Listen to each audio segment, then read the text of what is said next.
All right, well, I think we're going to get started. There's no traffic.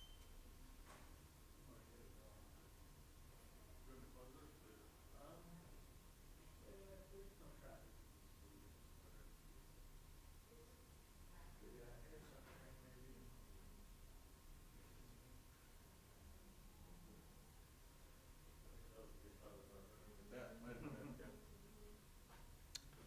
All right. Good evening, everyone. Tonight we have on the schedule public meeting number 2 for our Columbia Avenue reconstruction project. So thanks, everyone, for attending, both in person and online. I'd like to do a couple of announcements, introductions. My name is Brian White. I'm with the City of Holland Transportation Services Department. We've got Ryan Ng, who's monitoring YouTube, so thank you, Ryan, for that. Andrew Bisha, who's here, also with the Transportation Department.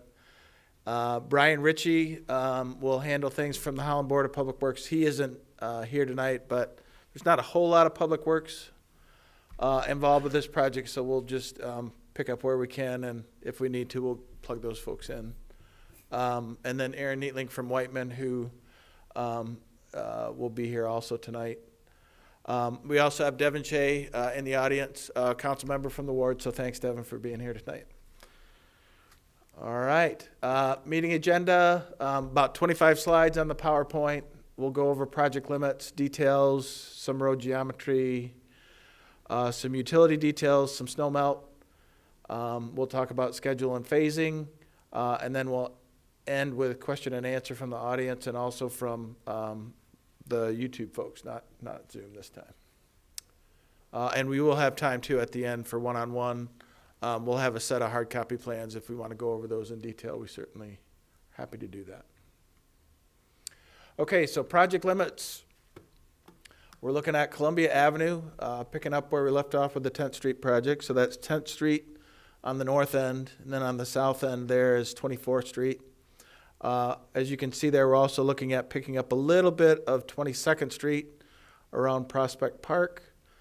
And then also in the those dash lines to the east of Columbia Avenue on 17th, 18th, and 19th, though that work is going to get done on those side streets, not necessarily part of this specific project, but it'll be done around about the same time. We'll talk more about that as part of the presentation. All right, some of the project details for Columbia. 10-foot travel lanes. We are planning on-street bike lanes. 6-foot sidewalks. We are proposing some 8-foot sidewalks along the College and Black River frontages. Certainly trying to maximize green space. Street trees. There will be some street tree removals as part of the project. We have an arborist that goes through ahead of us all of our reconstruction projects and evaluates the trees. Then we take those recommendations and we act upon those. So there will be some street tree work involved, but then also we do a planting project at the end as well. So for those that are interested, please give us a call about street trees in the future, and we'll be happy to incorporate those requests. New storm sewer throughout. We do have some additional features we'll get into around the College and Black River School. As I mentioned there on those stub streets, 17th and 18th and 19th Street east of Columbia, between Columbia and the railroad tracks, there is some water main work and water service work that's being planned. That is going to occur outside of the Columbia contract. But it'll be around about the same time. It could happen as early as this fall, but also it could occur while this project is underway as well. So yet to be determined, but around about the same time. Cross sections, so we've got a 31 back-to-back foot wide cross section that's current, and 6-foot sidewalks throughout. Again, general cross section, it does vary from place to place. And then the proposed cross section, as I mentioned, 10-foot travel lanes, bike lanes on both sides, and then basically parking on the one side. Then we'll do 6-foot sidewalks. As I mentioned before, we do widen those out where we have the real heavy volume of traffic in front of the college and the Black River School there. Okay, so project details on the left of the screen there is going to be 24th Street. So we're not proposing to go across 24th Street at this point, just up to it. We're going to maintain that existing mid-block crosswalk into the park, as you see there. And then parking will be on the east side of the route. And then taking that a little further. So this is the piece of 22nd Street. Prospect Park is to the south of the roadway here. And you can see the limits there. We do intend to go through the intersection there at 22nd and Prospect and make some improvements to the crosswalk there. And then also with the drive approaches from Black River School and Baker Lofts there to the right of the screen, we intend to make that a stopped intersection there. So I'm going to remember the mic, and we're basically talking in this area here where we're going to make that a stopped intersection. Okay. Moving along. So 22nd Street's on the left of the screen. This is basically the Black River School frontage. Parking is going to be on the west. Well, there's a little bit of parking on the west side between 21st and 20th. And then parking on the east side right along the school frontage there as well. Again, bike lanes through here. Incidentally, too, I should point out the intersection right there at the school. We do intend to elevate that intersection and use high emphasis crosswalks there. I think that's a pretty popular intersection to and from the school for the local folks that walk. All right, then continuing on to the north. Again, we're looking at that standard cross-section 10-foot wide lanes, excuse me, bike lanes on both sides, and then parking on the east side. More of the same, I will say, again, worth pointing out, just a couple of the nuances here. So 16th Street's here, signalized intersection, and then basically there is some parking on the west side, right in front of the, is that the minute, where is Mark? Is that the minute mark right there? There's existing parking there that we're going to maintain. All right.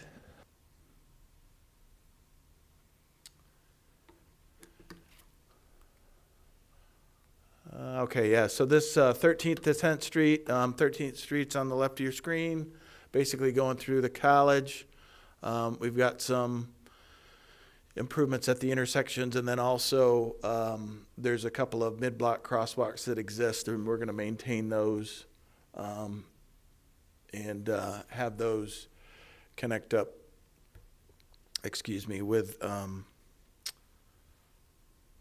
with their internal walking paths. A couple of things with that. We're looking at, there's a flagpole in this area here. Basically, this is the old 12th Street right-of-way that now is just a walking path through campus. This is more of a bus pickup and drop off here. Again, parking on the east side throughout, and then we basically taper down to 10th Street. The bike lanes will tie in to those bike lanes on 10th Street that we put in a couple of years ago. All right. Water main and water services. Again, these are going to be, I'll just say separate, in a separate contract, but again, going on round about the same time. east side of Columbia Avenue, between Columbia Avenue and the railroad tracks, 17th, 18th, and 19th streets. The board is looking at doing a new water main, along with services as shown there. Again, I'm not going to get too heavy into the details here. Certainly, if you would like, Brian Ritchie from the BPW can talk in more detail about this. But basically, kind of on the heels of the revised lead and copper rule, or taking the opportunity to replace some older galvanized services. Those replacements will happen all the way into the water meter in the business or in the house. But those details can be fleshed out with the board. And I do believe that the board reaches out. If you're one of those folks that are going to be impacted, they'll reach out to you with agreements and that sort of thing ahead of time. So again, just a little bit more detail, and you can see just a pictorial there of the water main in the basement of the house. And then there's what's called a curb stop. That's a valve basically at the right-of-way line behind or in the sidewalk, with the main shown there in the roadway. And for those that do get replacements, again, if it's an older service all the way to the water main there in the house, that would be rebuilt with copper at no cost to the homeowner. Yeah, and those are done typically in situ with a directional bore, so they're not tearing up front yards and things like that. They just have a machine that sits out in the street and they shoot those right into the basement subsurface. Okay, at the last public meeting, there was some discussion about snowmelt, so I wanted to take the opportunity to talk here a little bit more about snowmelt and what we've come up with. And so here's just a picture, and it's pretty difficult to see the line work on that, but basically on the right of the screen is 10th Street, on the left of the screen is 13th Street, and we're looking at installing just the transmission pipes or the snowmelt mains in this area. Got another sheet here, or slide here rather, that just talks in general terms. So just so we're all kind of on the same page here, with regard to definitions, when we talk about snowmelt transmission, we're talking about the main pipes, main valves, the pipe laterals, their branches off the mains, and any appurtenances to that.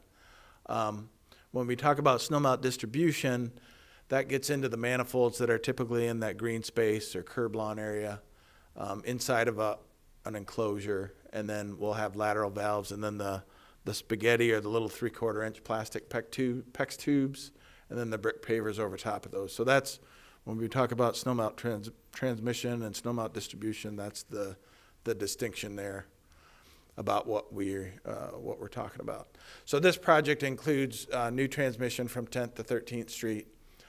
It follows some master planning that was done quite a while ago, but basically with the idea that we would close a loop when we do 13th Street, which is quite a ways down the road yet, but we would connect into the snowmelt mains that are on Central at 13th Street, completing that loop, if you will, around campus. As I mentioned before, no snowmelt distribution infrastructure in this project, so we're just talking about putting the transmission in at this point. There is cost sharing that's involved with this. That can get a little bit nuanced, but basically there is some formulas and some guides basically that we use to determine what the cost sharing is with the adjacent property owners as we go and make those snowmelt projects, put those together. So at this point in time, with just the transmission going in, it's really just the city and Hope College that are working together to make that happen on the projects as it stands right now.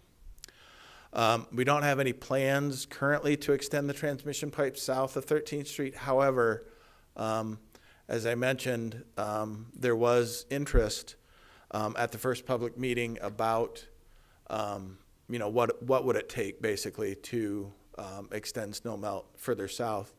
The idea being that, again, with that Central Avenue snow melt project that we did back in 2015, those snow melt pipes go all the way down to Evergreen Commons and basically take the turn at 20th Street.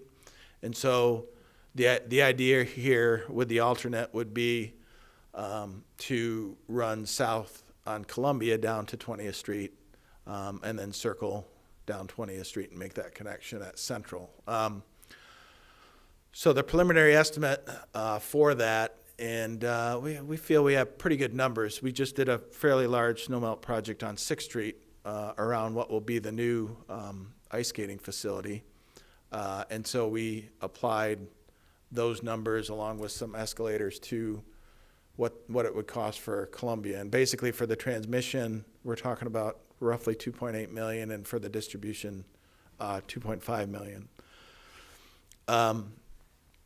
Again, there's typically a piece of that that's cost shared by the city, typically on the distribution side.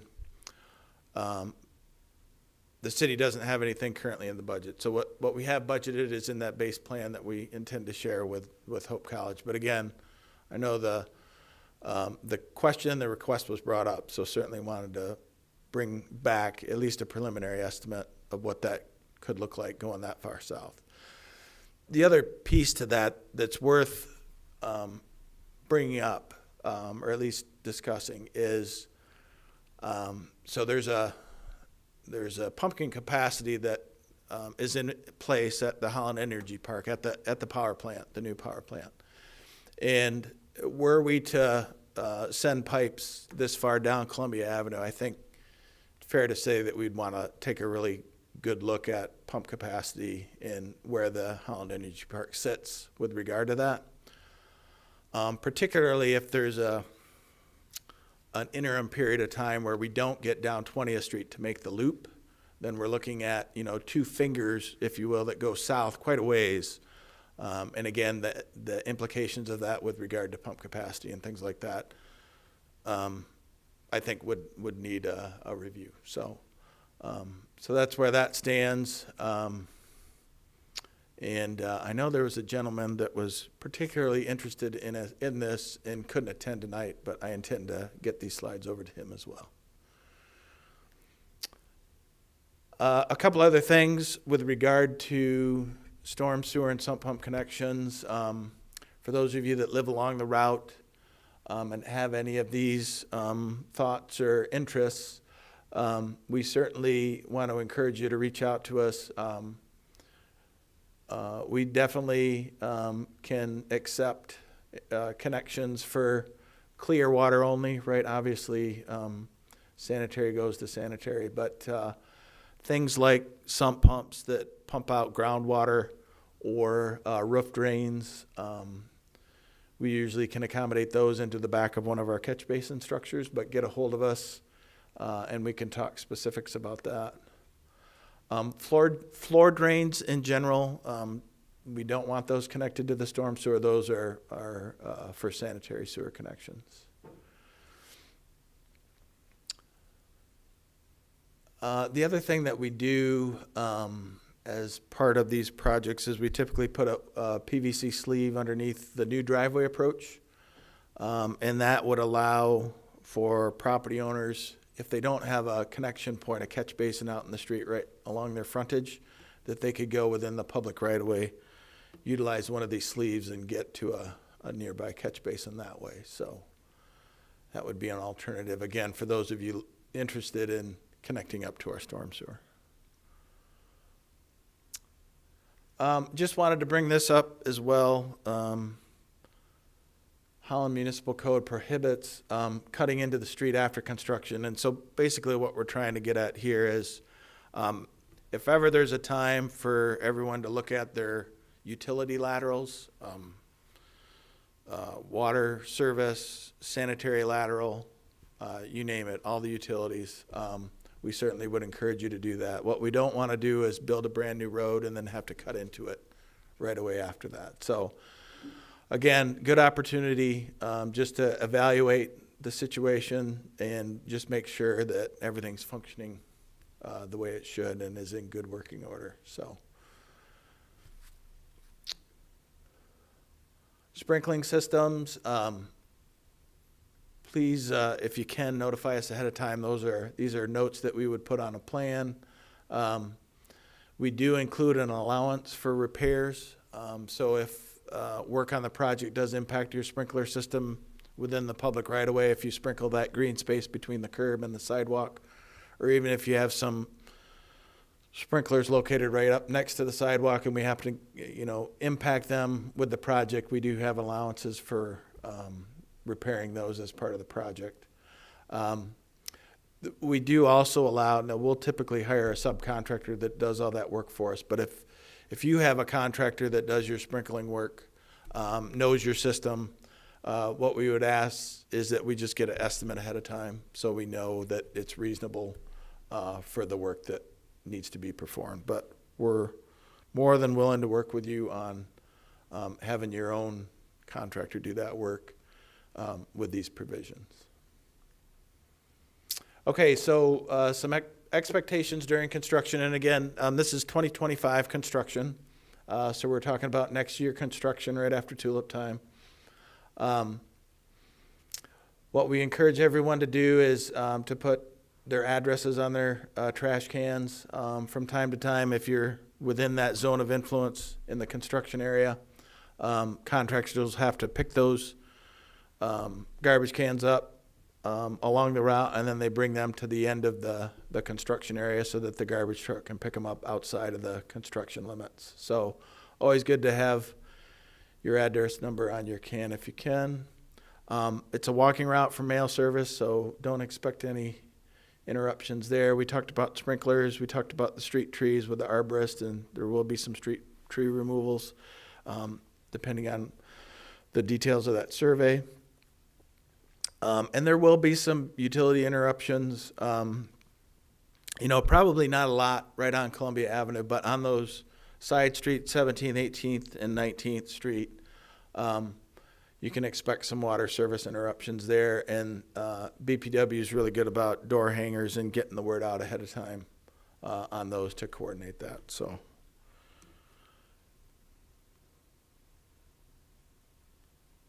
Okay, so wrapping up here, next steps. We're wrapping up the design phase right now. We hope by the end of June this year to turn in the final bid package to MDOT. There's some federal funding on this job. Anytime we get federal funding, it requires MDOT oversight, and we have to follow MDOT's bidding process, which is quite lengthy. So we need to get that bid package turned in by the end of June. That gives MDOT enough time with their bidding process to give us a window for a fall 2024 bid. And then we'll know the bid results and then hold what would be our third public meeting in the winter 24-25, probably January, February, March timeframe. And we'll be able to share with everyone contractor contacts, emergency contacts, that sort of thing. Give you a pretty good idea of schedule, phasing, that sort of thing at that point. But anticipate construction after tulip time 2025 with a completion in fall of 2025. And anticipating 3 phases to the project. And again, trying to be mindful of the schools and school schedule. We'll probably start at that north end in the Hope College campus area with a delayed start on the south end in the vicinity of Black River School once they get out. And then we'll finish up in the middle at the end of the project. So we'll try and get at least drivable, right? Maybe base course asphalt down before college and Black River School restarts, to not completely mess them up for what would be their new school year. So with that, happy to answer questions. I've got a mic here And so if you do have questions, we'll want to get you on the mic, or Ryan, we can answer any questions from the YouTube audience as well. So with that, I'll open it up to any questions, comments. Yes. All right. Now hang on one second. Yeah. You mentioned on the trash, you planning to, we have a dumpsters.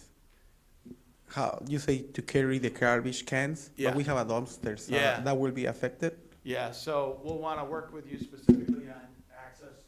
Yeah. So that the driver has access into your. That, just one question. The other question is, you mentioned too that if we have like a project on construction, before you put a new asphalt, right where we are, there is a post, and I don't know if I have to talk to you guys or to BP about this, but there is a post that I would like to see if we can remove it.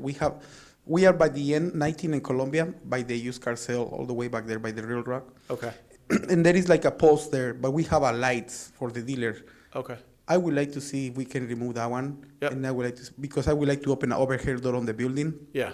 and that post is right there on the wall. Got it. Got So it. I don't know if So if you can hang out to the end of the meeting, that's a detail that we'll want to work out with you. That's pretty specific. But it brings up a good point with regard to lighting. So our Board of Public Works, and again, as a matter of course, they'll be looking at lighting throughout the project. So that's part of it. But yeah, so if you could stick around. Okay. Any other questions? Yes. There we go. Thanks, Brad. How will the bike lanes be marked or identified? Yeah, so we'll have, if you look at like Columbia, or not Columbia, Central, Pine Avenue, 10th Street with the little bike symbol and the arrow, it'll be very similar to that. Thank you. And the bike lane is going from 22nd to 10th? Yeah, so what we're gonna do is, it'll connect into what we've done at 10th Street, and it'll go all the way up to 24th Street, around the park. Around the park, okay. Yeah. Good, thank you. Mm-hmm. And then last question on my mind, around Black River, you mentioned there's gonna be a raised area Yep. at the end of 21st? 21st, yeah. Let me head over there. And then, so around, in that same intersection, my question is, what types of signage, identification, safety precautions, if you will, for pedestrian walking across those crosswalks? I'm thinking signs, I see the painted, if you wouldn't mind taking a second, just walk. Yeah. Sure, so I can highlight that. A couple of interesting things that we did confirm before the meeting is there's some, because if you can envision the building here, before I get into the parking or the traffic side of this, I think it's important to point out that from a fire access standpoint, there needs to be or remain the ability for a fire truck to get up into this area to serve this side of the building. So we're looking at specific treatments there, but trying to not make it look like a drive, right? So think like grass pavers or something like that that can support a fire vehicle, but that wouldn't look like it's open to traffic. So that's kind of the idea there at that location. But then with regard to the specific question there, we're looking at high emphasis crosswalks, the signage for the school crosswalk signage, and then also this intersection itself will be raised, right? So it give the pedestrian the prominence, if you will. So yeah, that all is planned for that intersection there. Yeah, and we did, the school's been involved with that. It sounds like that, out of any of these links into the school here, that this is the primary one. It sounds like there's a cross guard there, or crossing guard there, so want to put emphasis on that one. We want to encourage folks to use that one. Yes. So when you are on the construction on Columbia in 19 in Columbia, there is a few business there by Hub College Transportation, Are they gonna have access, or you will completely block it? Yeah, I'm sorry, so, didn't good question. work here. And this for Hope College, but not only Hope College, right, for everybody. The intent is that we try and maintain access to the best of our ability. So we typically coordinate those pretty closely with Hope College. And anyone else who identifies to us ahead of time, hey, this is, the dumpster, for instance, right? So then we try and coordinate, get the contractor involved with that so that that operation can continue to occur. It is one of those coordination things that has to happen directly with the contractor. So when we get that contractor on board, then we start having those discussions about, hey, deliveries happen at this location, those kind of things. Yep, So. yep, the big trucks, deliveries, and all. Yep. Now, a couple of things to get into the weeds here a little bit. A couple of the more impactful operations are when we go and place concrete on driveway approaches, on curb and gutters, and on sidewalks, right? There's typically, and again, it depends on weather conditions and a number of things, but it's typically about a 3-day cure time before you can get on that new concrete. During that time, we'll try and coordinate that clear of any deliveries or anything like that, right? But in addition, the expectation would be that you just park along that frontage, right? For that period of time until that is passable again. So, yeah.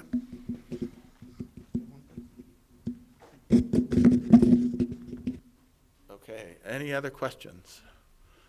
Ryan, I'm going to cue you up. Anything on YouTube? There is no questions, 3 watching. No questions. Okay. We're going to stick around. And again, with regard to that timeline, we do anticipate one more trip back to visit with everybody wintertime, this coming winter. And we'll have more construction-related information with regard to contractor info and things like that. So thanks, everybody, for attending.